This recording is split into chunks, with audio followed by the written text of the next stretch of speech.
Whenever people think about Mars Hill College, often they don't know that their first impressions of Mars Hill College have come through the Fine Arts Series, the series that has been brought here, visiting artists, lecturers, and so forth. And for a great number of years in the last part of the century, and in this new century, those programs were planned by Robert Kramer, who has just finished his 45th year of teaching at Mars Hill College. Bob, did you know when you came here in 1965 that you were going to be here for the rest of your life? No, I didn't think of it. Didn't think of it. I'm curious to know, you were born in McKeesport, Pennsylvania, and in 1958 you graduated from high school in McKeesport, and then went to, of all places, Mississippi State. Now, how did you find your way to Mississippi? Well, I thought I was going to the in a service academy. I thought I was going to Annapolis. And in those days, the congressman had X number of appointments, and when they divvied out the appointments, mine didn't come to Annapolis. It was for the Merchant Marine instead. And I went and took the physical for the Merchant Marine, and in those days, you couldn't get in the Merchant Marine Academy without 20/20 vision. You could in Annapolis, but not the Merchant Marine. And so my choice was to wait a year or go somewhere else. And my family didn't have much money, and Mississippi State offered me a scholarship to where I paid the same as an in-state student. And the whole point of Annapolis at the time, I thought I wanted to be an engineer. And so I think it cost me $131.50 a semester for tuition at Mississippi State. And so that's where I went. And that's how you went. And you got both degrees there. You have your undergraduate degree and your master's degree. Right. When I read that you had gone to Mississippi State, it seemed so totally incongruous because I always knew that your field was German, but you really didn't start out in German. No, when did you discover? 2 years in engineering, and then I changed to liberal arts. Oh. Analytics and calculus was my downfall. And how If did you? I had not placed as well in math, I would have probably made an engineer, but I placed in all the advanced courses, and I wasn't quite as advanced as I should have been, and so when they got beyond numbers, it got beyond me. Got beyond. And how did you decide on German? I don't really know. I'd had German in high school, and my father's side of the family was German, although I didn't speak German. And I just taken German in high school and started taking German at Mississippi State, and it clicked. And it clicked. And you left Mississippi State in 1965 and came here the same year. Now, how did you find your way to Mars Hill? How did you learn about Mars Hill? Well, I taught 1 year at State, and I applied to a teaching agency looking for a job. I thought I was going to teach high school in Somerville, Georgia. And I had interviewed there for a job, and then I got a call. I believe Dean Lee called me and said there was a position here, and we didn't have enough money for both of us to fly up, and I flew up, and he picked me up at the Asheville airport before the 4-lane road. Yeah. And brought me out here, went up to Dr. Blackwell's office and Miss Nelson, and had a meal down in the cafeteria, and actually, they offered me the job, and I got a phone call in the president's office while I was up there from Somerville, offering me the job there. And I took the job here. How did you negotiate that while you had both parties in the same place? I think I just told them at Somerville I would let them know. And I see. Then I told... What was it about Mars Hill that appealed to you that made you want to come here? Because it was college versus high school, but what was it about this job? I don't know if it was not so much the job, it was probably just the locale. It was very pretty. Okay. It was in the country, it was quiet. Everybody seemed to be very nice, friendly. Yes. And so it worked for you immediately. Sort of the opposite of where I'd been in Mississippi. Which was hot and close to, Right. not too far from the sea. Well, how far inland is Starkville? Starkville. It's way up. Okay. Yeah. Okay. When you came here, you had married Connie by then. Did you all meet in Mississippi? Yeah, she went to Mississippi State College for Women, which was about 20 miles away. That was convenient. So you had already married when you got here. I remember when I first met you, you and Connie were living in the brick duplex next to Moratorium. Is that where you went immediately when you got here? Right, except it wasn't finished, and they put us in a dorm room for about a week or two, and then we moved in there. They called it the Robinson. You know, everything's always named after Yeah. whoever lived there before. Yes. It was called the Robinson, Robinson apartment, Robinson Cottage. Robinson Cottage. Right, and you lived there a long time. I remember. Yeah, we must have lived there 15 years. At least, I remember that vividly. You were close to everything, really, right on the middle of the campus. I was thinking as I was thinking about today, that you are one of only a very small group of people who worked under 4 different presidents here, 4 different administrations. And so your first, you came in, if I recall, you came in the last year of Dr. Blackwell's tenure, because Dr. Bentley came in 1966. What was your impression of Dr. Blackwell and Dean Lee? Because their administration was somewhat different from Dr. Bentley's. And well, it was very clear, even when I came, that Dr. Blackwell was the president, that Miss Nelson was the brains behind the throne. Right. Miss Nelson was really the boss. And she had done that for Dr. Moore ahead of him, and then for Dr. Bentley afterward. So you felt that he already knew by then that he was leaving, because I think he announced early that he was leaving. Were you aware when you came? I don't remember whether I was or wasn't. It must have felt, because we had just been a senior college only 1 year, so you really came in a very transitional time, both in administrations and in the college's history. Was it difficult? Had the language program, the major, already been formed when you got here? Oh yeah, the French and Spanish major was here, and of course, in '65, everybody in the BA program had to take 3 years of foreign language, and I think the BS had to take 2. And so we had huge classes, and in those days, the language program carried the summer school, because the kids that didn't get through the language would have to take it in the summer, and we would have 25 students in the classes in the summer. So from the very beginning, there were majors offered in French and Spanish and German? No, not German. Not German. There was never an official major in German. There was a 2-year period, and it's still in conflict, when all of a sudden it appears that we agreed to have one, and then after we agreed and put it in the catalog, then it was said, well, no, we really hadn't agreed to that, and it came out. So there was never officially a German major. So when students took German, they took the basic courses, and so you were stuck basically as a teacher, always working at the lower level of courses. So right, but I had students through the years who went elsewhere and majored in German, and in the early days we taught 2 levels. We taught German, and then we taught reading German. Right. Wow. You and I both came along in an era where languages were very important in undergraduate degrees, and by today's standards, that has changed enormously. How did you notice that change here? You say you had huge classes in those days. How did it shift to there being fewer language majors all the way across the board? What happened in the culture or the times that made that change? Well, mainly your students come from the requirement. If you don't have a requirement, you don't have the students. If your requirement lessens, you have less students. So the majors, the different majors then were the ones who changed their language requirements, and so you were affected by that. Right. Right. I noticed, how did music do it? Because I know they have a component in Italian diction. Who taught that? There were various people that taught that diction class.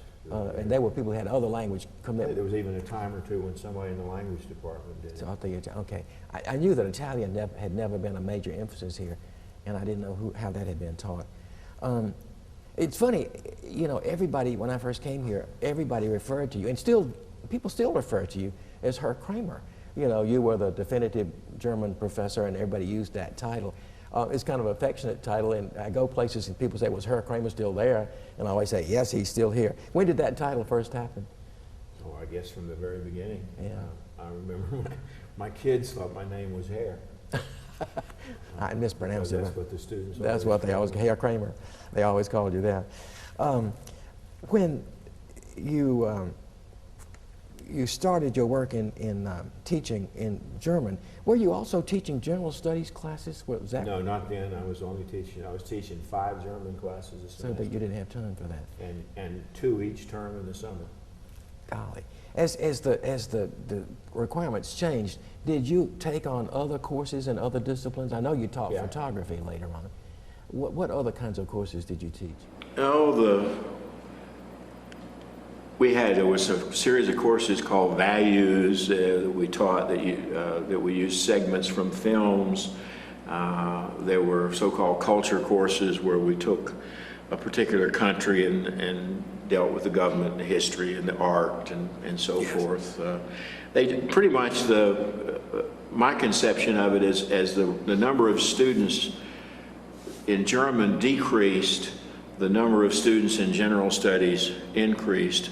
And so there generally was at least one course in general studies that people that were teaching in the language department would teach in order to fatten up their workload, to fatten up their student load, so that they might only have 12 or 15 students in the language class, but they'd have 30 students in the general studies class, and it would all average out. Because there was a time there were six full-time language teachers plus some part-time. I remember that vividly. Gwen Fish and Richard Knapp and Sandra Obergfell were very much involved. This would have been the period of the 70s and 80s, I guess, wasn't that true? And of course, Bob Abbott. Bob Abbott was here. McCoy. Catherine. So you're right. That was a very strong area and very much respected. I remember students of mine coming to talk about how difficult the work was, and they always complained about how difficult the language courses were, but always appreciated that they had done it afterwards. Maybe we've lost some of that in modern times, that students don't have to take things that they might find helpful later on. It's odd to me because language nowadays is more important than ever. It seems to me with travels. Just now, of course, the more, some of your more exotic languages would be a ticket. I would think so. If a person could speak Chinese or Japanese or some of the Middle Eastern languages right now, the door would be wide open for him. I would think so. I mentioned the the motion pictures that you had taught. And did you establish that sequence, that course in? Yeah, pretty much. My secondary field, I'd always been interested in German silent cinema. And in fact, I did a lot of research in that. I used to do some lectures around the country on Metropolis, the Fritz Lang film. And I actually went to California one summer on a grant and studied at the American Film Institute. I remembered that. And when you were there, were you studying silent films or the whole way? No, there we were just studying filmmaking. Filmmaking. And the program that's on TV now, where I've forgotten that guy's name, that interviews a scholar, interviews somebody from the industry. The genesis of that was when I was at the Film Institute. They did it at the Grayson Mansion then, and I was one of the early ones that did it. We would meet in the living room of the mansion, about 40 of us, every Thursday night, and they would bring somebody in from the film industry. One time it was Ruben Mckenna, who was a directed Tyrone Powell, and Peter Bogdanovich came one week, and I often tell my students the story. Charlton Heston came once and spent an hour and a half with us, and the only thing I can remember from it is, number one, he had the most beautiful lining in his coat. And number two, he was in a film shoot at the time and wasn't allowed to drive, and so his wife had to come and get him after it was over. And she drove up in a big Chrysler, and her hair was up in curlers, and it just seemed so inappropriate that Moses drove off with this woman with her hair in curlers. That's funny because he later had a tie with Asheville, having directed the Asheville Community Theater. You mentioned Ruben Mckenna. Once when I was in graduate school in Washington, the professor came in and said, "Class, I'd like you to meet Ruben Mckenna," and he was the guest that day. And I'd never heard of this man. And I remember later on when I realized that he had directed the first production of Porgy and Bess and Carousel and Oklahoma. I'd been in the room with this incredible human being, and had no sense of who he was, and I regretted because I would have loved to have asked him questions. Whole thing. And I still remember it. I used to tell, and I would tell my classes when I was teaching more about making film. He said, the history, to make a successful film, this is what you do. You introduce your monkeys, you chase them up a tree, you throw rocks at them, and then you get them down. He said, and if your film matches all that, it will be successful. That's very well put. That's funny. When you got the idea to teach the course here on campus, how did you plan to develop When we first started using films, there was a series that came out that took interesting moments that had thematic functions from different films, and we would use like 20 minutes of that, show that, then discuss the topic or the issue or whatever the point was of that scene, and then the students would write about it.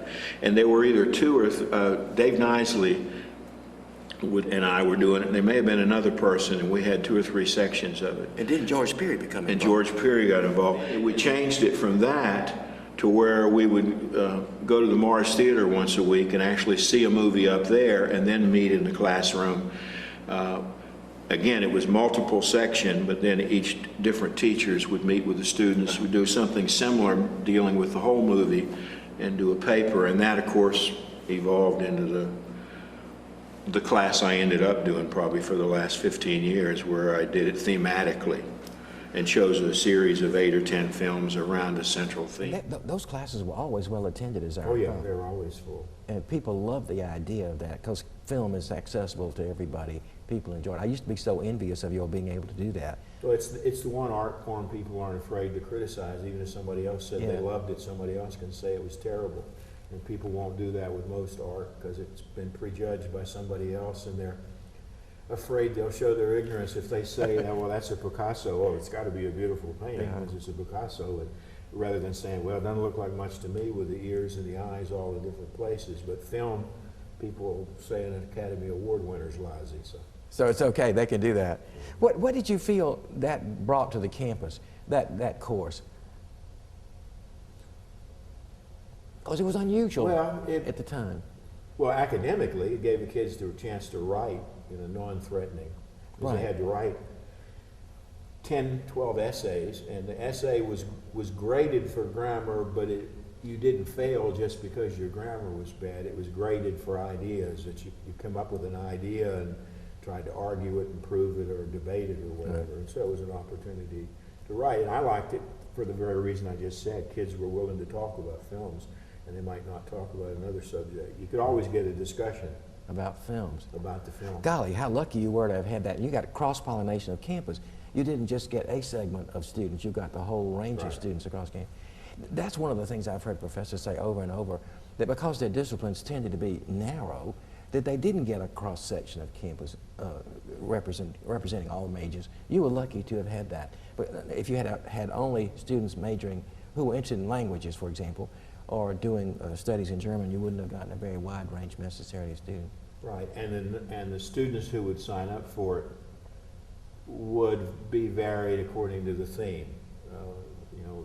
I did one on character, where I chose films where the character of the individual was very important, or sports. I think my favorite was the one I called Easy Riders. I called it Born to Be Wild, and used the films from late 60s through Apocalypse Now as when the film generation changed from old to young. That was my favorite one. That was really, I'm sure that there were many people who, I was going to ask you, did you ever get criticized? Did anybody ever walk out of a movie in your classes, or did you have that kind of? No, I did have kids a couple of times. I had a couple of students said, well, I've made a pledge to not see an R-rated movie, and sort of my response to them was, well, you shouldn't have signed up for the course, but I'll let you substitute it. And I then incorporated into the syllabus a statement that some of the films in here are adult, and if this is going to be a problem for you, then you need to take another class. Now, I did get complaints on the Lyceum Series about films. I'm sure. Tell me a little bit about those kinds of complaints. What did people, Well, let's hold the Lyceum series in that for a moment, because that's a whole subject to itself. I'm sure you probably also got complaints along the way from the plays you did in Owen Theater.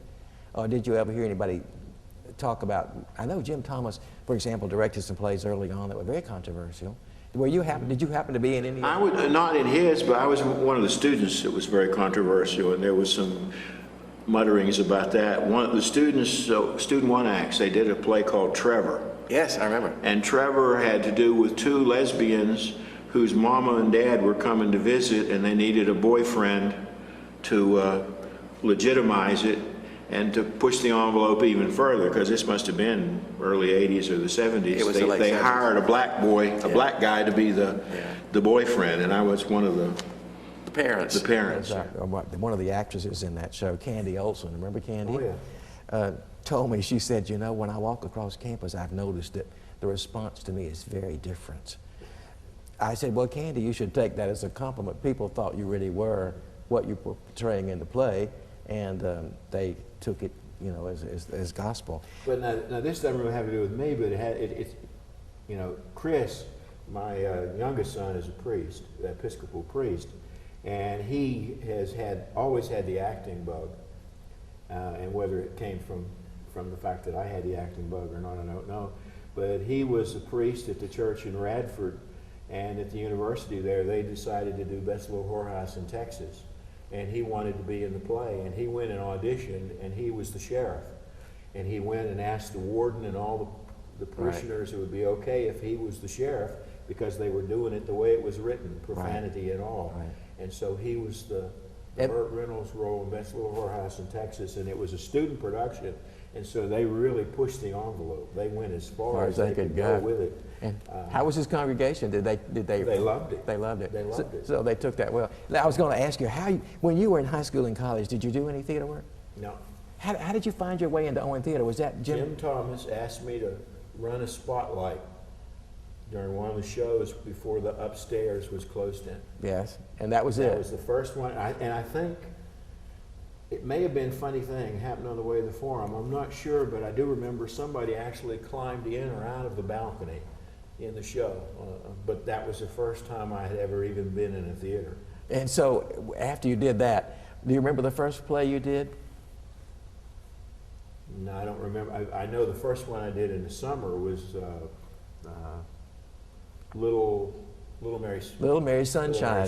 I remember that. Uncle Oscar. Yes, I remember that. I remember that vividly. That was early when SART got going in the 70s, and I remember you all being in that play. And then, of course, you and I worked later on in South Pacific, I remember, and then also one of my favorite memories of you was in Fiorello. You and George Peary in the political politics and poker. And then Bill Gregg directed his championship season downstairs. Yes, I remember that. Concession run. I remember that. You know, that was quite a gutsy move. He did that as an extra bonus kind of a thing, and it has a cast of 5 men, and Chuck Montgomery was in that show. I remember you were in it, and we all thought at the time that was a terrific. Nobody had ever used that room to put a play in because it's very small. Right. The audience sitting around with it. Well, now, were you here when Jim Thomas did No Exit? That was before me. It was before me. Yeah, that was a very controversial Oh, thing gosh. too. I've heard him talk about that. That was very The only controversial. show ever done in Moore on the stage in the run with the curtain drawn, so nobody would wander in and see it. Yeah. Well, you know, he did it later on, and of course, nobody raised an eyebrow the second time he did it. We've changed a lot in that length of time. What do you think the being in the place, what did that bring to you? I mean, as far as you had you already had a busy life as a teacher and parent and father and all that. What did the plays do for you? I don't know. I loved it. I loved being on a different level with the students. It was fun. Yes. Dealing with the students outside the classroom. And they always took you. I remember seeing this vividly. You know, you became one of them, and they accepted you as one of them very easily. There was not a sense of your being in some echelon way up here somewhere. And you ended up carrying props and things as everybody else did, so they saw that you were a part of the group. I was a horse thief. I was the horse thief, and I think one that you directed. Didn't you direct Shenandoah? I did. And I was the horse thief, and was backstage the night that the gun didn't go off. Oh, yes. And the sentry Yes. kept his wits, ran out on the stage and pretended to beat the boy to death He with did. the rifle. I remember that vividly. I was standing there, and this, you probably don't know this, when I would hear him climb up there every night and Yes. put the cap or whatever he put in the pistol, Right. in the gun. And the night that I heard it hit the floor, and when he hit it, it clicked. Now, I don't think anybody in the audience heard this, but I guess it doesn't matter if it's on the tape. But when it clicked, he went, shit, before he ran out on the stage and beat him to death with the rifle butt. Well, I was sitting in the audience of that performance and terrified because I knew what was coming. And then when the shot didn't go off, I thought, what is he going to do? But you're right. He kept his wits and jumped down and beat the guy with the gun. Out of it. He got out of it. So I always was grateful that he... Wasn't it your line? Deal with it? Deal with Dealt it. Absolutely. Deal with it. He absolutely dealt with it. You know, Penny Elliott gave me a cross stitch when she was graduated, about so big, and deal with it. Deal with it. I still have it sitting in my house. It works as a fun thing. In addition to theater and movies on campus, you were also, for a long time, a coach in football. How on earth did you get involved in that? I came here, one of my first friends was Don Henderson. And Don was the football coach. And Don invited me to go with him on some trips. I went with him. And from doing that, I sort of got I got interested in it. And I just sort of, a little bit of on-the-job training. And I got to where I did a little more and a little more. And then I guess, different coaches, some coaches I was down there, and then some I wasn't. I was there with Don, I was there with Dal when football was dropped, and then I think Dal, when it was brought back with Dal Sheely, I went back and coached for a while. And then Hoot Gibson came on, and I quit doing it again. And then when Hoot left, you went back. I went back again, and each time, depending on my age and my physical condition, I changed. I started with the defensive line, offensive line, and ended up with the kickers and the long snappers, and then my knee just wouldn't let me do it anymore. Let you do it anymore. Vividly, I kept thinking, how does Bob have time to do all this? Because that's very time-consuming. Yeah, I can remember one time where we had a football game and I coached, and then that night went up and did the Lyceum Series. We had an event in war. Never ending. Did you play football in college? No. Or high school? No, neither one. So you really came into some of these things very late then after. Oh, yeah. David Riggins mentioned your coaching. He was doing an interview, and it was a fond memory. He said, it's unusual to me that you have these interests in the arts, that refine things, and then you also have this enormous interest in coaching, because it's a whole different realm. It must have given you, as Gertrude Sines said, the chance to get away from your muse to go do something totally out of the box. Mm-hmm. Yeah, it was nice to have a lot of different outlets. Yeah, and of course, both my kids were athletes, so. So it was logical. Did they both go to school here? I forget. Both went to school here. Both played ball here. Both played ball here. And Chris is still coaching as a volunteer where he is, and he coaches kickers. So he's following in your footsteps. Mm-hmm. Golly, that's amazing. You mentioned earlier, and I was curious, I wanted to follow this up, the idea of censorship. Tell me about the time when censorship became a bigger issue on campus. Well, best I can figure, this is about 77 or 78. And the college was, you might say the college was kind of broadening its horizons, was being more adult. Yes. Dr. Bentley was the president, and things were a little more open. And as I recall, the straw that broke the camel's back, there was a student here who was a older person who was a preacher, and he was a member of the French Broad Baptist Association. And unknown to anybody, he was keeping a record of the things that were going on campus that were evil. He was actually going to the bookstore and looking for books and looking for dirty words in the books. And evidently the straw that broke the camel's back is they had a dance up on Girls Hill. And of course this was still, the dance couldn't be indoors, it was outdoors. And he evidently went up there, and I always said it must have been like Sodom and Gomorrah to him, that there were students in the bushes drinking and necking. And the next Monday, he and about 5 or 6 other preachers from the French Broad Association descended on Dr. Bentley and said, all these terrible things are going on campus, you've got to do something about it. And film was was an issue, because in those days we had Sunday night movies, and I think once during the week as well. And so Bentley, Bentley liked to cover his butt, and so he created the Censorship Committee. And Mary Ehrig was on it, Bob Melvin was the chair, Tom Sawyer was on it, I was on it, and I think the other people were from the student union, and they were to come up with a policy on film on campus. And that was film that was shown in classes, film that the Lyceum Series showed, and film in general. And I think what Dr. Bentley really wanted is he wanted something in print that he could have in the drawer in his desk, so that the next group that came in and complained, he could open the drawer and say, we have a policy. And so we met over a period of time, and we came up with about a 10-page policy that really narrowed down to 2 points. Any film you wanted, you could show on campus if it had educational value. You had to justify that.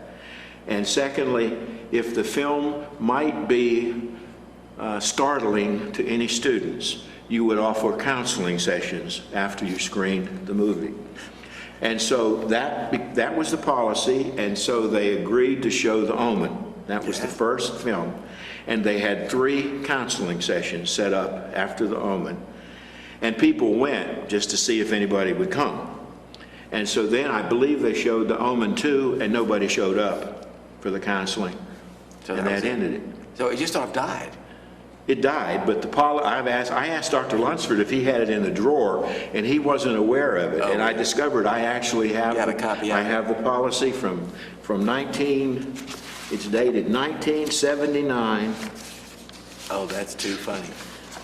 From Fred Bentley. Guidelines for the selection and use of films at Mars Hill College, June 1979. And that's what we came up with. And it actually was in practice for a short period and then just sort of went away. It sort of went away. Now, when we did the Stanley Kubrick Film Festival, we had a complaint. Anyway, somebody, a local lawyer, went to Dr. Bentley because we showed Clockwork Orange along with Barry Lyndon and 2001 Space Odyssey. Right.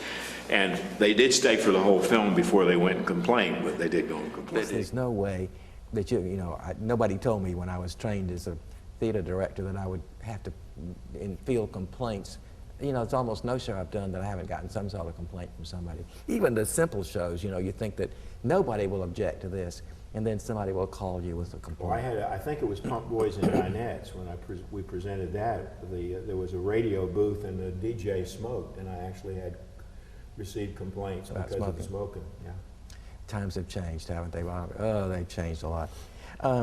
You mentioned also at one point that that students had an uprising about chapel attendance. When was that? The chapel boycott, 70. When did it have come? 77, 70, about the same, close to this same time. It was some time into Dr. Bentley's presidency. Yeah, maybe 10 years.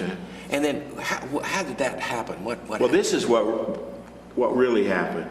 There's a whole period of 4 or 5 years there, the school came up with trying to figure out ways to get people to go to chapel, because what happened is when chapel was compulsory, kids would pay other kids to sit in their seat for $1. So then they sort of tried to put a stop to that, so kids would take their books in and do their homework. So they put a stop to that by making you leave your books. And then people would steal books, so they'd have to hire somebody to guard the books. And then they'd check kids on the way in, and kids would go out the back door. And so they'd check them on the way out, and they wouldn't come in until the chapel was over and come in the back door. And so they came up with the policy of somebody checking the individual seat. So it was a constant battle. Here's a policy, students figure out a way to beat the system. But they were having chapel twice a week all these years. And when you think 2 times a week for 2 semesters, that takes an awful lot of preaching. And so they weren't real particular about who they'd let preach. If somebody was willing to preach, they could probably get a spot on the chapel. And my memory anyway is they had 2 guys from the Florida Bible Institute who they put on the chapel, and they absolutely offended the students. They were out in the front of the stage screaming and hollering and beating on their Bibles and hellfire and brimstone, and the kids really fussed about it for the first time. And so just a handful of students, 25 or 30, decided on the following Tuesday they were not going to go to chapel as a protest. So it was just a handful. Well, 1,600 seats, you don't miss 25 people. But one of them was smart enough to call the Asheville paper and say, we're boycotting chapel. And of course, the Asheville paper never saw a negative story about Mars Hill they didn't like. And so they ran a big page in the paper, Mars Hill College students boycott chapel. It was only a handful. But the press was enough that, again, Dr. Bentley put a committee together on the chapel programs, and I happened to be on that committee, and the outgrowth of that initially was to make chapel voluntary. And so that's what happened. It started voluntary, and then it became almost non-existent until they sort of brought it back. It's, of course, voluntary again, but with a little more push to it. Right. When in the schedule were those 2 chapel meetings per week? Tuesdays and Thursdays, And 10 o'clock. 10 o'clock. So, And you had an assigned seat, and you had a chapel checker. And I, since we're recording this for posterity, one of the best stories, I only found this story out recently. I told you the going rate was $1, somebody sit in your seat. Well, there's a fellow who graduated from here who today is independently wealthy. He graduated from Mars Hill. I'm good friends with him. And I was telling him we were talking about chapel recently, and he said, well, did you know about the time that I got in trouble for paying somebody? I said, no. And he said, well, I had to be out of town, I had to go somewhere, and I couldn't get anybody to sit in my seat. In those days, the town drunk was a guy named Perry. And Perry had a speech impediment. When he talked, he'd say, you couldn't understand him.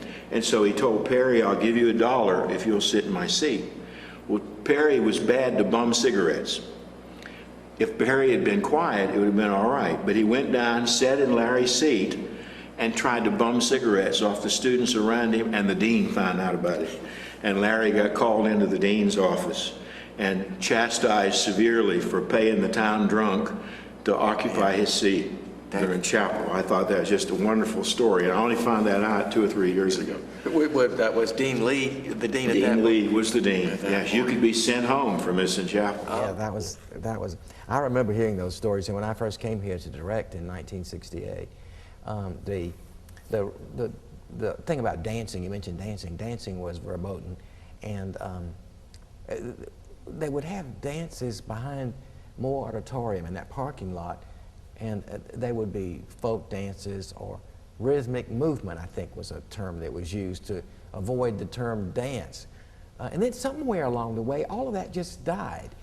What happened that caused people to get over all that? I hadn't even thought about that. In '66, when I came 65, we had, all the languages had clubs. I'm a Methodist. I didn't even have the concept of dancing being sinful I didn't even understand, it didn't register with me. And we had a German club, and every year we had a German party. And we had it in McConnell one year. And we had lots of students in class, so it was a fairly big club, probably 50 or 60 students. And so the students arranged it in refreshments, and the students had a band. And we had a band set up in McConnell, and I was in McConnell, and the students were all there, and the band's playing, and everybody's sitting around. And one of the students said, Herr Kramer, do you care if we dance? And I said, well, it'd be crazy if you didn't. And so they danced. And so that was really the first dance in a building on the Mars Hill College campus. Now, they didn't chastise me for it because I didn't know any better, but they did come up with some policy that any club that had parties henceforth would have to go through channels to make sure that the program was appropriate. But that was the first one. I think they finally, as I told you, they danced outside first. That was okay. And then they had a dance in the gym. I think was the first dance sanctioned under roof. Under roof. On campus. Right. I had heard about the first dance in the gym. It seems, by today's standards, that seems like such an archaic idea, doesn't it? Yeah. But golly, we all remember that. We were all here when all that was going on. Absolutely. Amazing. The one thing, Bob, which which everybody knows about you, and the thing that you've done so well here over many years, has been the Visiting Artists and Lecturers Series, and that became your baby for how many years? 20 at least? 30. 30? So I didn't remember that it had been 30. How? From 74 to 2005. 2005, golly. How did it happen that you got, we all get elected on committees in the faculty. Did you just routinely get elected, and Yep. and then did you become chairman, or how did you become so involved? In '65, there was a artist committee, and I was elected to it. But it was sort of a committee without a whole lot of function. The committee had the chair of the committee was always somebody in the music department. I think the amount of money the college spent was $15,000, but it was automatically spent every year to bring the North Carolina Symphony here. It wasn't spent on anything else. And it was connected in with the public schools, and they would do a children's show. And they would do it every year. And so I was put on the committee, and so for 4 or 5 years we would do that every year, and that was it. And of course, because it was being done every year, it was really counterproductive. It cheapened it because you had it so often. And in the county, you could still, if you go find some 50 or 60-year-old people in the county, they'll still tell you this story. Kids would stay home on the day that they had to come to the North Carolina Symphony rather than come, because they had to come every year. So there was an undercurrent that isn't it time to try something different, and at the same time the students were complaining that there was nothing to do. And so the decision was made to not have the symphony one year and book something else. But again, instead of doing a series, they decided, well, we'll book one thing. And the committee voted to book Al Hurt. And Al Hurt was booked, but because there was, with no admission, the decision was not to charge for anything.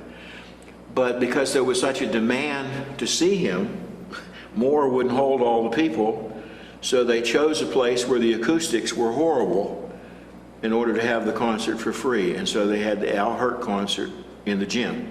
And so they had, 4,000 or 5,000 people, I guess, in the gym, but it was terrible. You can imagine jazz. And reverberating too. Right, so it wasn't very good. So the decision, and I was on the committee then, and so in 1974, it was decided to have a series and not have the North Carolina Symphony every year, but have them occasional. And as you might imagine, there was a big battle with the music department because they thought it ought to be every year. But anyway, so in 1974, 75, we had the first series. There was no charge. We had a series no one had to pay. And 2 years later, it was agreed that we needed more revenue. And so it was agreed to charge faculty and staff and townspeople, but not students. And then for a couple of years later, we even charged students for a couple of years, charged them $1 or $2. But the concept was that the college would put in X amount of dollars. It was only about $15,000. We would estimate how much we could generate in revenue. Let's say we were going to generate $7,000, and we would then put a package together of $22,000 for the year.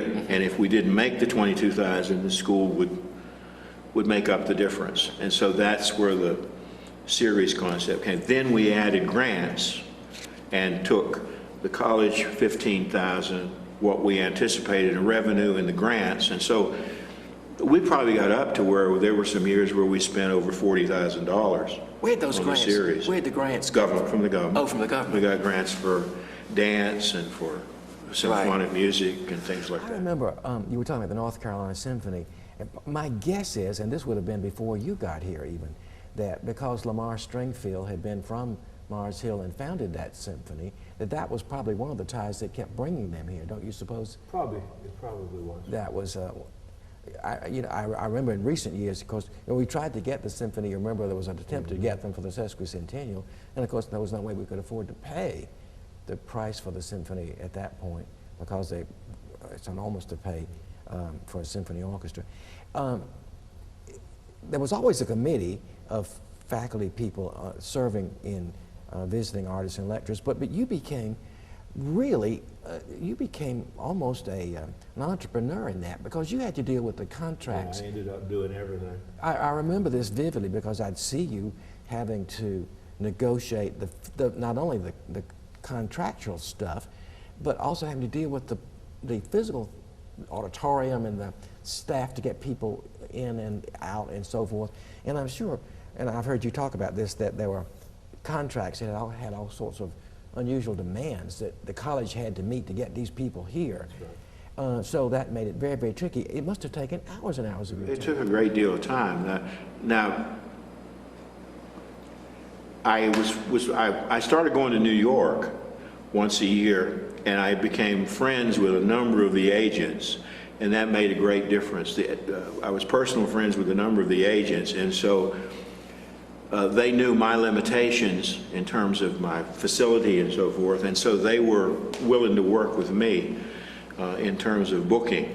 And so I would book programs that were passing through for a fraction of the cost, because we would take a date. So I would say, well, we're interested in this or that or the other thing, and then a month into the booking season, they would call me and they'd say, well, this date, we can give you this date or this date. And so I would put the series together that way, and so we would, frequently get a program that should have cost us 3 or 4 times what we paid for it. And somebody would be close by and had an open date, and often you would get lucky and get them. That's right. The greatest success in terms of finances ever is one year the Sofia Orchestra from Bulgaria was touring the United States, was going to tour the United States, and they needed a date on the way from Washington to Atlanta. And the man called me, and I said, well, we certainly couldn't afford, them. That was a $40,000 or $50,000 event, because it's a 90-member orchestra. And he would call me every month to see if I had any money, and I had $3,500 in the budget. That's what I had, he just laughed about it. Anyway, 6, 8 months went by, and the end result was they agreed to play, because he would rather have them play than be idle. Yeah. And so we got the 90-piece Bulgarian Symphony Orchestra to play a Tchaikovsky concert with a soloist for $3,500. Golly. And the next year they were the featured orchestra at Spalett. Yeah. Well, I was, because I came to a great number of those concerts over the years and those programs, and I remember thinking how tricky it was, because you had a limited budget that you were given by the college, and there was some expectation that you were going to make a little bit of money on those concerts so that you'd pay part of those expenses. And yet at the same time, you had to please a student constituency, a local constituency, because you had people coming out from Asheville and all around the area to come to things. So I knew it was very difficult. If we had ever assessed a value per student, you probably can make the argument that the series broke even. But the school was never willing to allow you to say each student admission was worth $7 or something, and then use that in the mathematics. They would never do that. Yes, that would have been a paper Because thing. we always averaged 200 or 300 students, and for the years when it was required, when students could get those cards for going, we averaged 500 students for an event. And when we had something like the Coasters or the Drifters or the Vienna Choir Boys, we might have 600 or 700 students that would show up, but we could never count students as revenue. Interesting. I remember going to a performance of the Vienna Choir Boys, and you had them here quite a lot. Probably 5 times at least. I remember once going, and because I live here in town, I would go fairly close to curtain time.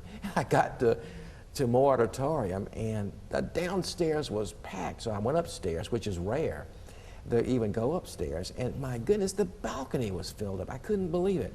And it was a huge success, you know, not only for the people who came, but for your series. And they were They were always the biggest draw, and the Chinese acrobats were second. Yeah.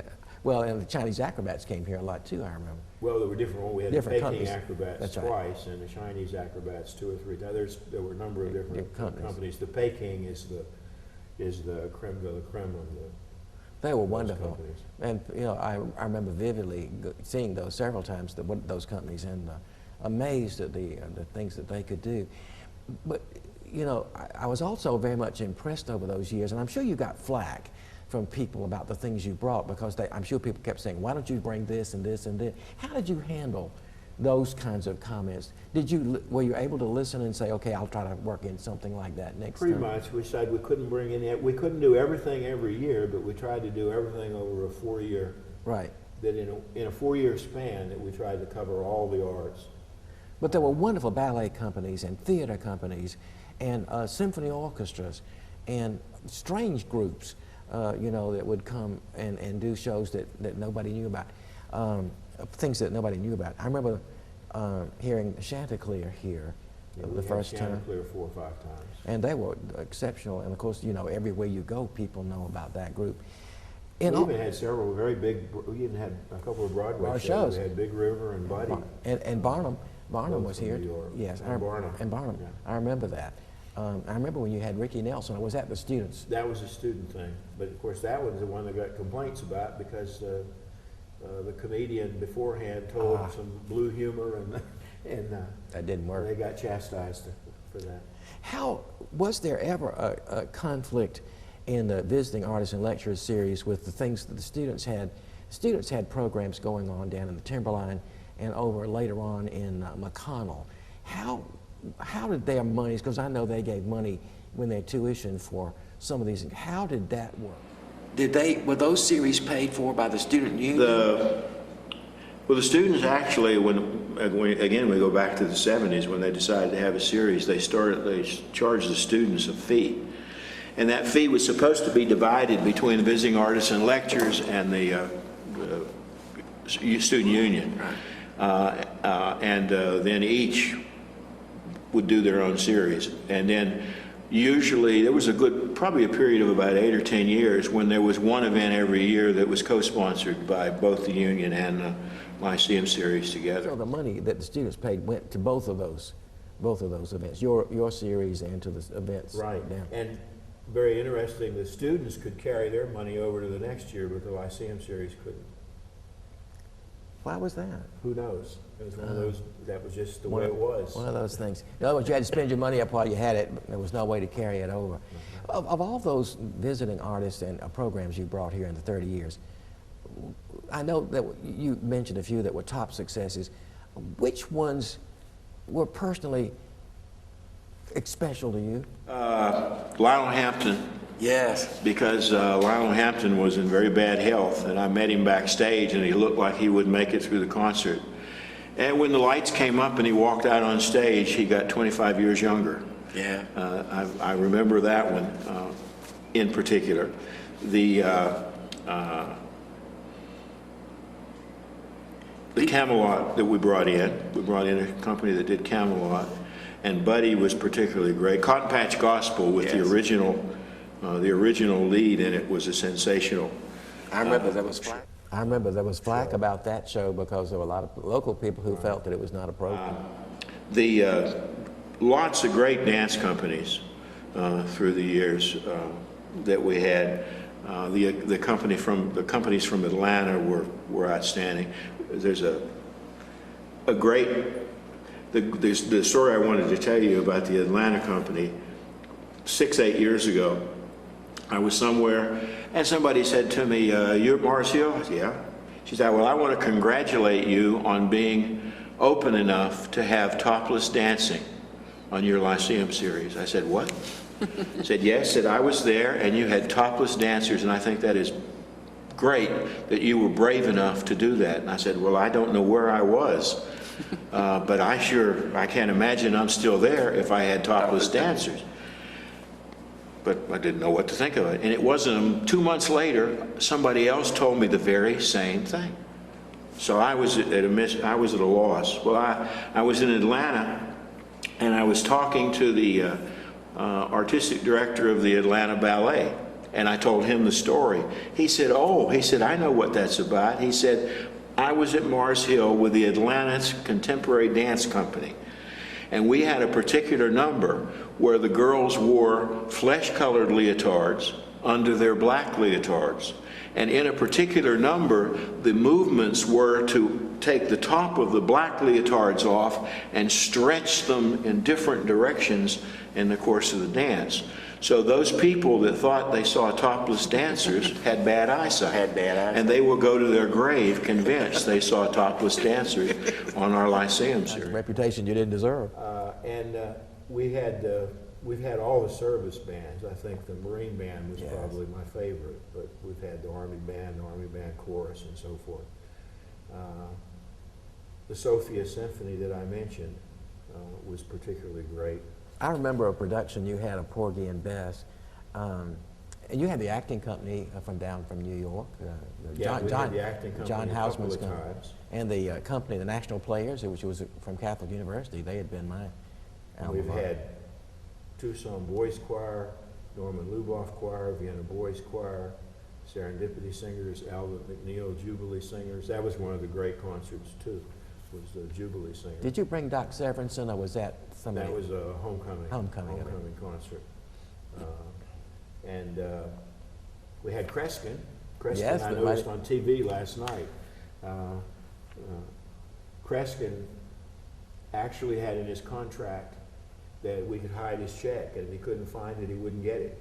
Really? And we always found he it. went backstage, and we used a screwdriver and took the light cover off the light on the right-hand wall in Moore Auditorium and put his check in there, and he found it. And he found it. All I can assume is either he really has powers or he has a Confederate that travels with him. That was the only stipulation. It had to be done with the audience in the theater, so somebody there would have seen it. Would have seen it. But Interesting. he did find his check. He found his check. Amazing. Broached the top, but initially we didn't do speakers. Right. And we broached, because the problem with speakers is we didn't have enough money to have both sides of an issue. And if we brought a speaker in who was on one side, we made everybody on the other side mad. And so one of the first speakers we brought in, I don't remember, I had some connection and I was able to get him, and his name was Eric von Däniken. And von Däniken had just published the book Chariots of the Gods. They'd made the movie, and he was the biggest thing going. And I got him to come to Mars Hill to give a lecture. And for a speaker, it was standing room only in Moore Auditorium. And he had a beautiful slideshow that went with his lecture about the Earth had been visited by extraterrestrials and so forth. And we had the auditorium. I had put in those days, I don't know if it's still there or not, the drum room was behind the stage. Oh, yes. And we'd put a sign up, speaker tonight, 8 to 10. And 10 o'clock came, and he wasn't finished, and the people weren't leaving. They were just enthralled. And I was up on the stage because there were times he couldn't understand, and I would have to interpret. I'd have to translate German. And right at 10 o'clock, as he was talking, some idiot went in the drum room and began beating the drums, practicing. And it sounded like the world was coming to an end. He just kind of stopped and he looked back there, and I had a student assistant, and I told him to go back, and I didn't even, not to tell me who it was. Yes. That was in there, and get rid of him. And the drumming stopped, and then he proceeded to finish. But that was certainly the most people ever to have attended a lecture at Mars Hill. He was here. And he was hot at the time, and so he was the person to see. And last night, or over the weekend on TV, there was a 2-hour special on the History Channel, a brand new one, and he was the featured person. So he's still doing it. He's still doing it. I remember talking about the interruptions being in any number of programs in Moore Auditorium. And if you sat back under the balcony, not far back under the balcony, you were over, must have been Spain hour from downstairs. If there was something going on downstairs, you could hear it. You could hear it coming up, and it would be such a stressor. And yet I would have noticed there would be signs downstairs, concert or whatever, don't play during this period. Well, in the early days of chapel, the students did it to disrupt things. Ah. They would roll a can down or set an alarm clock to go off in a locker backstage, or roll marbles, or So this was clearly, a chapel was not a popular thing, in other words. oh, no, there was Not a popular thing. the kids had their way. Tell me, you must have had some close calls or some near disasters or some reluctant performers or difficult performers. Do any of those things strike you? You know, surprisingly, there weren't many. Again, I attribute it to the fact that I was friends with most of the agents, and the agents knew what my limitations were in terms of producing. They knew that we were an anomaly. We had this beautiful, huge hall that we weren't supposed to have in the middle of nowhere. Right. And they were shocked to know that there was a facility like this in the middle of western North Carolina. And so I really... You didn't find difficulties? No, occasionally with the dance companies would be finicky about the temperature, you know, which, you know, you'd pretend like it was air conditioning and when it wasn't, you know, that sort of thing. But no, I never really had any, nothing that jumps out The at me. concert pianist was very unhappy with the grand piano. Oh, that was Ryabikov, Sergio Ryabikov. Yes, he took the thing apart. You know, I remember I got great Yeah, complaints yes. about that. He was taking it apart to retune it the way he wanted it. Yes. Yeah, his name was Sergio Ryabikov. I remember that. It caused quite a stir. He was a Holocaust survivor. Oh. Holocaust survivor. Survivor. So you've got war stories to tell about those events. I'm glad you've kept all your records about that, because that will be important for people to go back and look and see who actually came here during that time. One of the things you did while you were at the college, and I was very much aware of this, and I was very impressed by it. You know, so many people, so many college professors get a bum rap, or they get a rap and may be justified, is that they go and they establish themselves in their work, and then they sort of stop growing. You see students, you know, who glaze over when certain professors' names are mentioned because they feel like the professors have not kept up. And you and Connie particularly were always on the go. Every summer, I remember, and I went back and looked and found that you had a Fulbright in 1970 in Munich, I think it was. And then 85, you had another Fulbright at Bonn. And all in the intervening years, you were going to Germany, or to Poland, or to France, or Switzerland. You were on the road constantly traveling, so that you, in a sense, were always fresh. And I remember you're talking to me as we would run around campus or see each other on campus about something you'd read recently about some theater event. So I knew that you were keeping up with theater as well. What is it about your personality that didn't allow you to get stale? How did you manage to keep all that going? I don't know. I guess obviously I enjoyed it. But you and I both know professors. I enjoy traveling more Right. than anything. Well, you know, I was pleased that, you know, that your German students were always on the cutting edge of whatever was going on in Germany, and they knew that you'd been there and you knew what you were talking about.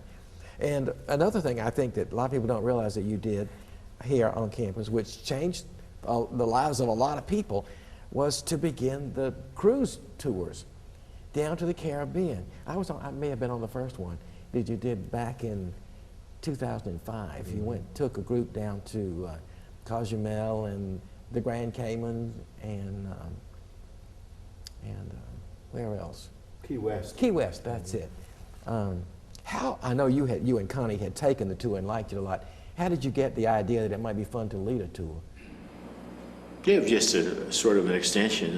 We told people we had done it and they were interested in going, and it was easy enough to just expand. And they were always successful, weren't they? Those two? Well, we just did it twice. Okay. We just did it twice. I remember that first one I thought was great fun because there were a lot of people I knew.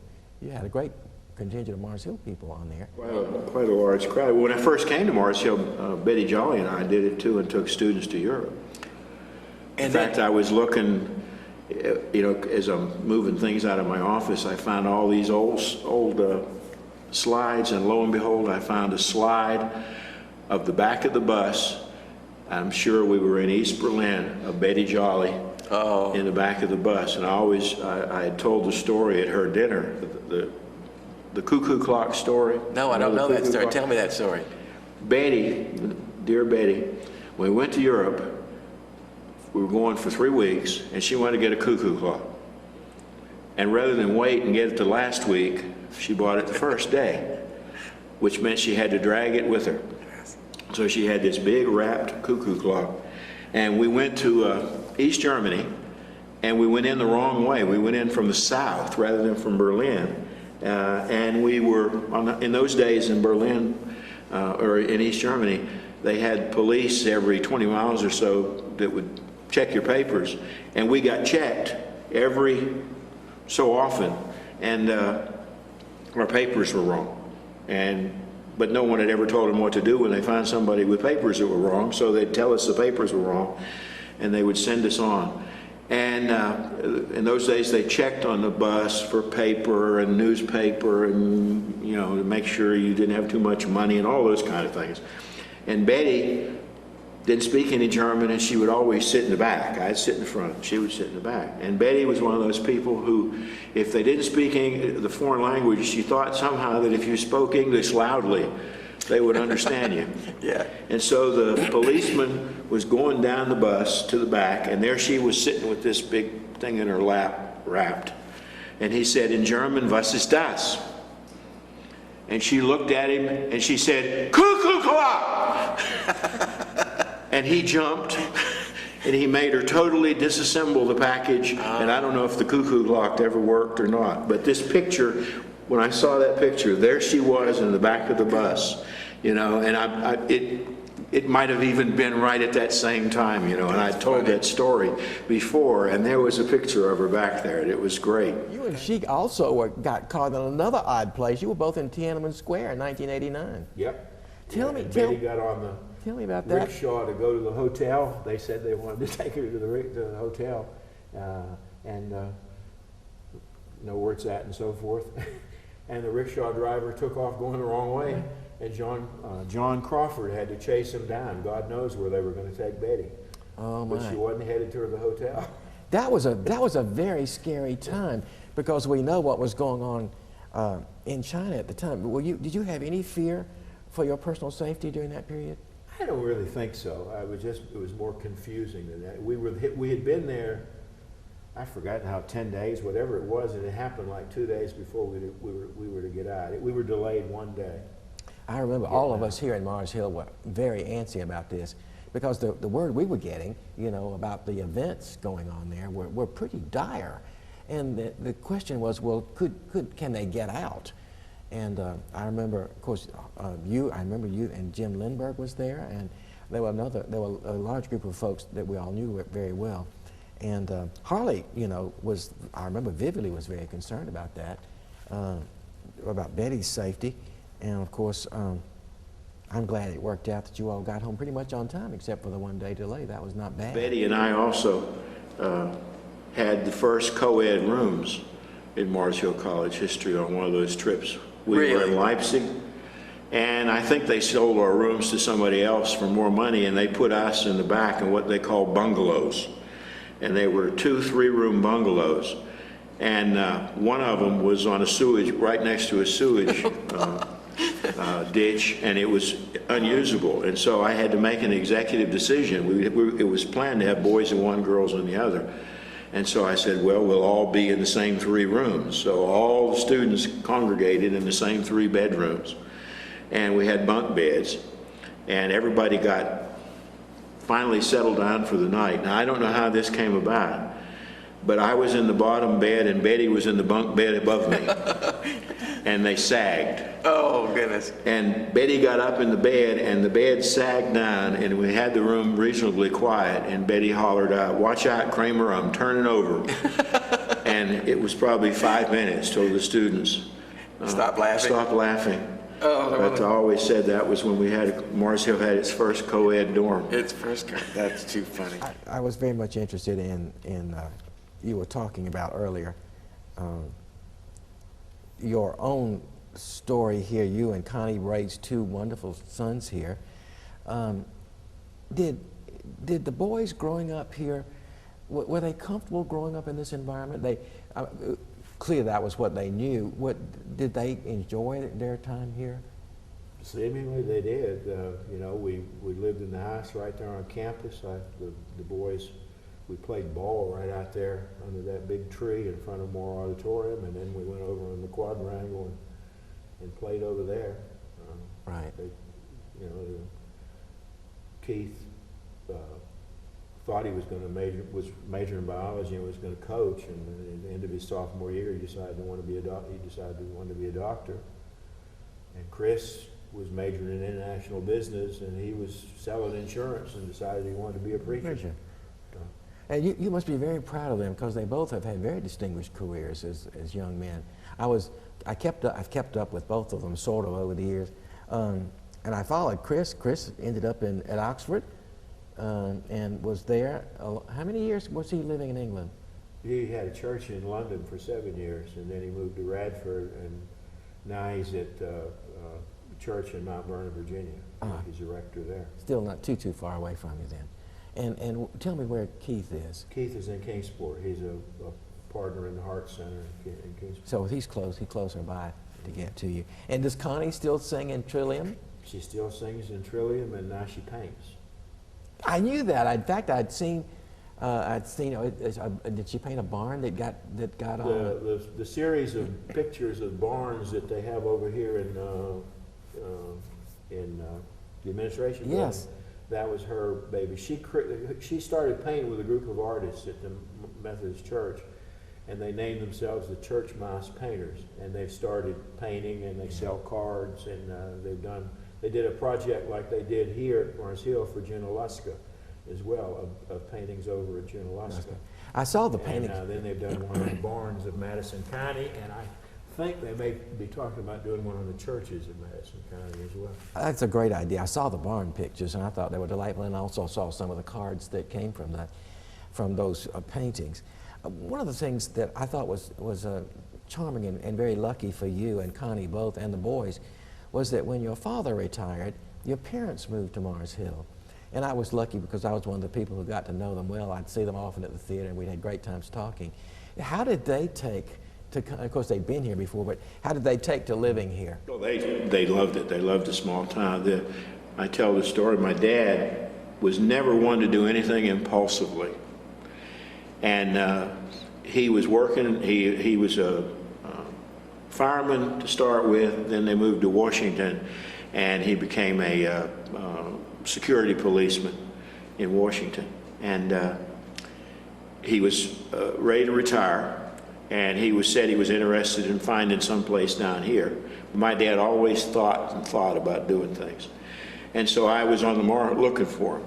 And one day the house that they bought came available, and I went and looked at it, and I called home, and I said, there's this house there fairly close to us, small, wouldn't take a lot of upkeep. You ought to come down and take a look at it. Okay, we'll think about it. As about 12, about 4 o'clock, I got a phone call from the realtor, and the realtor said he needed some information. And I said, oh, my dad called you about looking at the house. He says, no, he bought it. Oh, my goodness. But he bought it sight unseen over the phone. Happy with it. Yes, yeah. They were happy. They were both were delightful. Your Mom dad still it's still- perfect for Mom, because Yeah. she's still living in it and is able to maintain it. That's great. You know, at 90. So. That's amazing. Your dad was such a charming fellow. I remember he took such pride in your work and was always delighted to see you on stage. It was fun talking to him, you know, about you and about your life. He always wanted to be on stage, and he loved. I don't know if you directed the play that he was in some play. They did. He didn't have any lines. He was just on the stage. and he talked it. about that so often, and he always wanted to be in a movie. And 4 or 5 years after he died, the movie Hoax came out with is it Richard Gere? Anyway, Hoax about Howard Hughes. Yes. And I went to see it. And the film takes place during the period when Dad was a security officer in Washington, and there were demonstrations and so forth. And about 25 minutes into the film, there is a crowd scene, and there is my dad on the screen for almost 5 seconds. And did he just him in his uniform. And he didn't even know he was in No, it? he was They had evidently gone back and found old footage And put him in. and put it in there, and so he finally got his wish. He's finally in a movie. Oh, what a wonderful story. It's a shame he didn't know that. And I showed it to my mom and Yeah. freeze framed it. And it was amazing, but there he was. There he was. In your dealings here, do you remember back in the early 80s, Dr. Bentley had a session where he decided he was going to talk to each faculty person individually for a half an hour, and he had us in and told us about our work here. Do you remember the session you had with him? I remember it. I told Doris I remember it vividly because the first thing he said to me when I went in to talk to him for half an hour, I thought, what are you going to talk about for half an hour? He said, I perceive you're not political, which I thought was an interesting observation, which I didn't think I was. What was your experience of Dr. Bentley and Dr. Hoffman, who were there for so much of your term here? I don't know. I'm trying to think that Dr. Bentley was much willing to give you much more leeway. You felt like you had a lot more freedom. You to felt do what supported. wanted You felt to. supported. More supportive, yeah, and that the boundaries were a little more gray.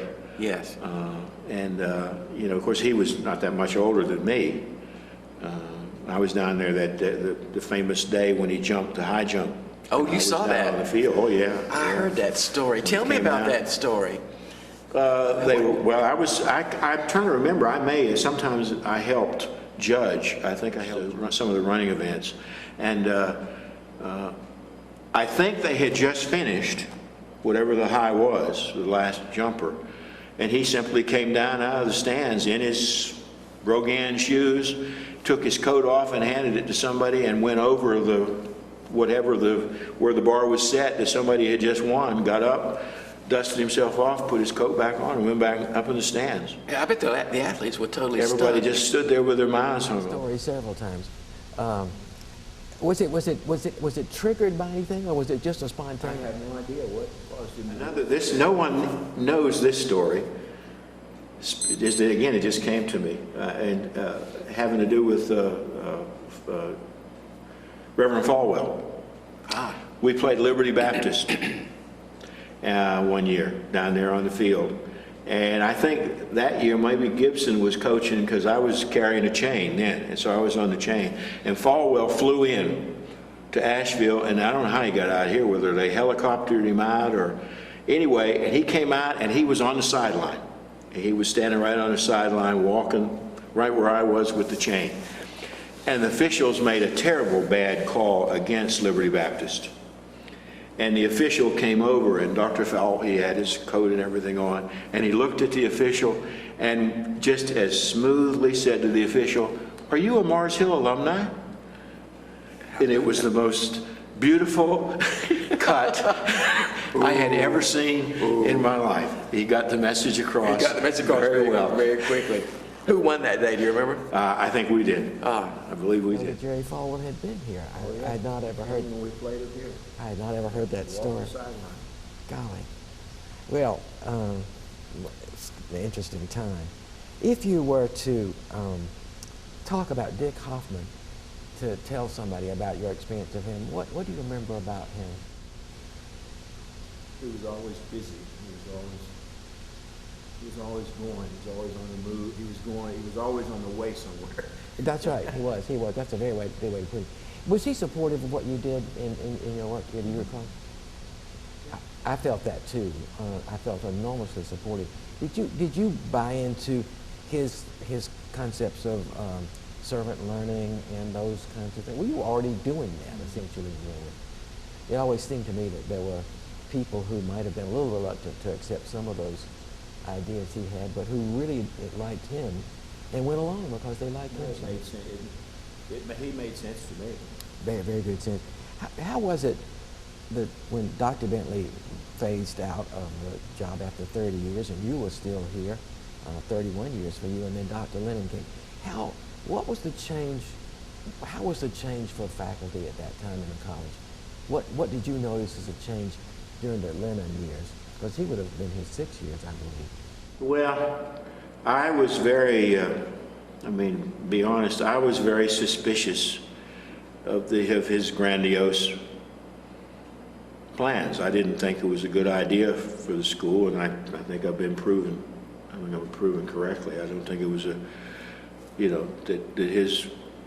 the bureaucratization that he seemed to bring, I don't think was good for the place, and I think to a certain extent they're still recovering from it. Of course, did you know Dan when he was a student here? No. Because he would have come here. A couple of years after me. He would have been here in that era. That's right. And of course, he inherited then all of the fallout from the changes in administration. How have you perceived his style as different from the styles of Blackwell and Bentley and Linden?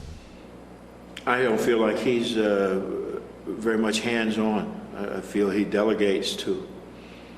Is that good? To other people. Well, I've retired now. No, I don't really. I think it's better to be hands-on and to be more hands-on. And yet, in some ways, there would have been people who would have thought that Dr. Bentley was not really hands-on. He was more of an observer. Hire you and you do your thing, and then he would stay back. No, Dr. Bentley was much more hands-on. Much more hands-on. Let me ask you, what? I think if you're not hands-on, my good friend was Bob Carner. He was a teacher here, one-legged teacher who lived underneath us. And he used to always talk about, he said he was like the man who got on his horse and rode off in all directions. I think that's what happens when you don't have somebody hands-on. Hands-on. Especially in a small school where you need to keep tabs on what's going on. What do you think your being here, how have you, in all that you've done, and the many things that you've done here, how do you think you've made changes? What have you brought, do you feel, to this place? No, I think I brought a great deal of the outside world to a very remote area, exposed students, faculty, staff, community to a lot of things, either through the Lyceum Series or through my experiences when I travel. Much of what I travel, when I travel somewhere, much of what I do, I bring back. It ends up being you. So your students and all of us got to benefit from all the things that you brought into us. And of course, that's always been a criticism of small schools that are stuck far away, that they do become isolated. But I never felt that Mars Hill was isolated in those ways. We certainly got the best of the arts series and things that you brought in. The agents in New York would tell you Mars Hill in the 80s and 90s had the best small college Lyceum series of any school in the country. Really? Really? Absolutely. How is it, Absolutely. now that you are retiring, Bob, how is that going to be carried on? Is there a similar? They dropped it. Oh, it's dropped. They dropped it, but my prediction is in a couple of years, It'll come back. they'll realize what they've lost by not exposing, aside from the entertainment value of the students, the lack of exposing the students to a well-rounded series of things from outside there. Right.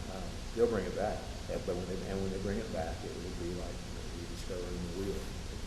Well, I think it'll come back. I agree. I hope it will come back. It was an incredible part of what we all had here. I always felt enriched because, one, you brought things to us. We were already here, and it didn't cost an arm and a leg. So many people can't afford to see these things in the bigger cities where they come and perform. So The college never budgeted, in all the years I did it, they never budgeted any more than $20,000. And for many years, $15,000.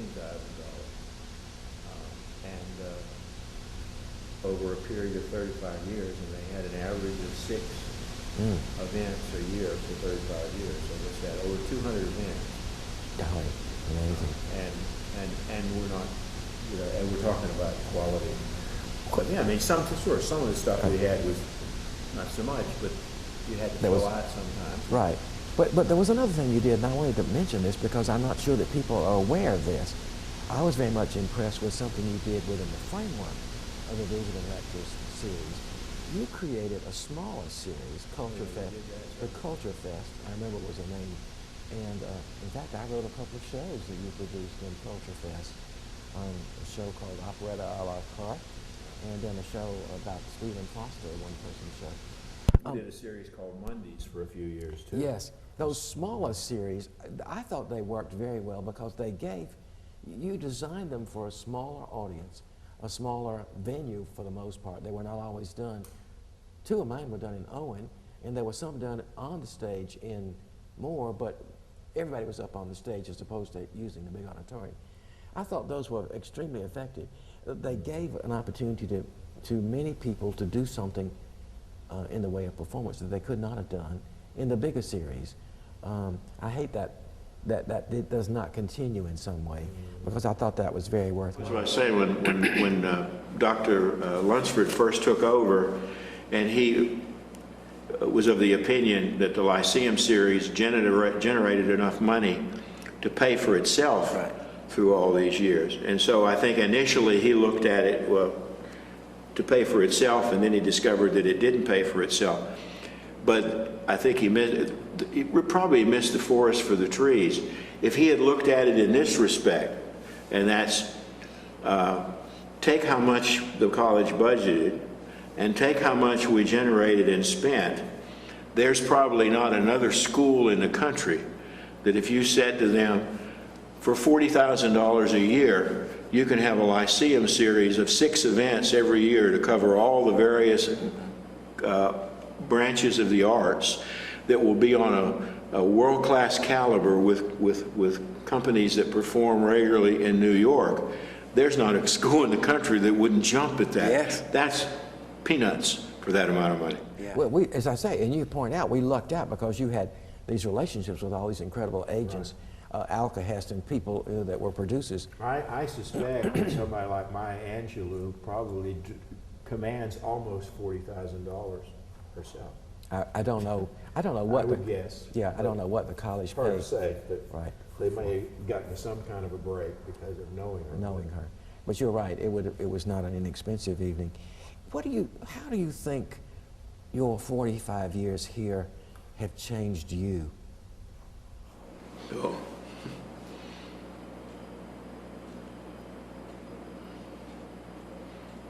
I don't know.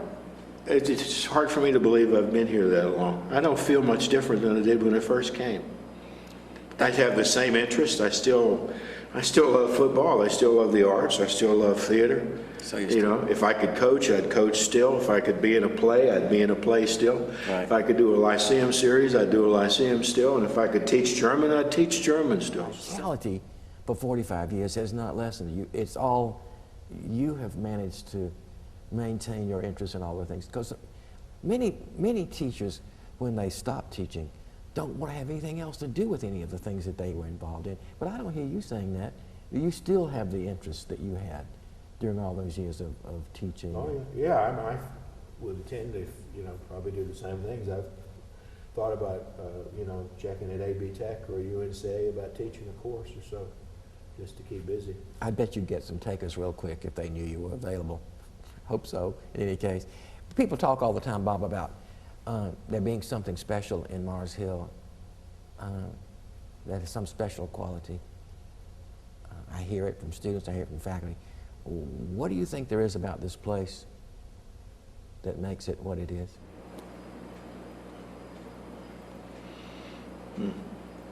Yeah, no, you're getting on a touchy subject there,